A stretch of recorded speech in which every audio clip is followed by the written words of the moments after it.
Je suis très honoré de prendre part à la 5e conférence islamique des ministres du Travail. Je remercie et félicite vivement Son Excellence M. Sahil Babayev, ministre du Travail et de la Protection sociale de la population de la République d'Azerbaïdjan, pour nous avoir confié à cet important sommet. J'ai saisi cette occasion pour adresser mes vifs remerciements au gouvernement de la République serbe d'Azerbaïdjan pour l'accueil chaleureux qui nous a été réservé à Bakou depuis notre arrivée.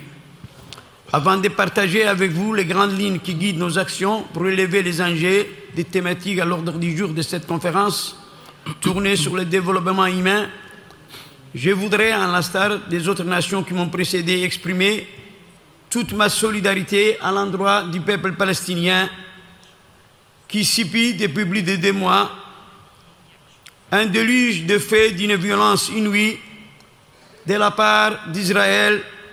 Cette guerre qui se traduit par un massacre à grande échelle des innocents civils, parmi des bébés, des nourrissons, des femmes âgées, des vieillards, ainsi que des destructions totales des infrastructures essentielles à la vie, constitue pour nous un plus grand défi qui s'adresse aujourd'hui à notre organisation. Les pays membres de l'OCI doivent affirmer à l'unisson et sans ambiguïté leur soutien à la cause palestinienne et faire appliquer la résolution adoptée à Riyad récemment, le 11 novembre 2023. Nos prières vont à toutes ces familles qui souffrent de cette guerre injuste.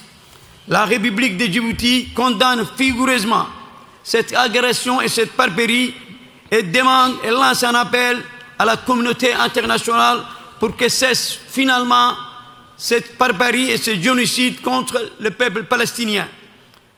Pour revenir aux différents points à l'ordre du jour de la conférence, la lutte contre le chômage, la création d'emplois et la transition numérique représentent autant de priorités à l'agenda de la politique de notre gouvernement.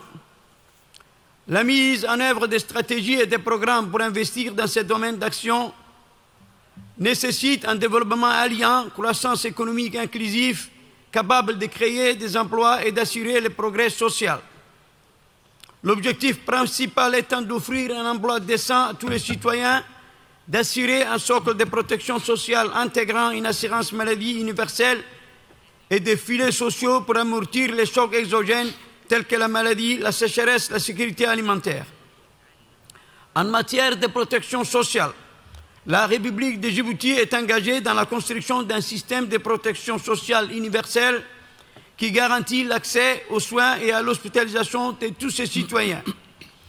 Autre avancée majeure sociale, et c'est afin de renforcer l'émancipation et l'épanouissement de la femme djiboutienne, notre pays accorde des congés maternité de l'ordre d'un semestre pris en charge entièrement par l'État. Nous devons également instaurer un solide partenariat social et assurer l'accroissement de toutes les formes d'opportunités permettant d'améliorer nos capacités d'absorption du chômage telles que définies dans la charte de notre organisation et le statut nouveau du centre du travail inauguré hier à Bakou en marge de cet événement.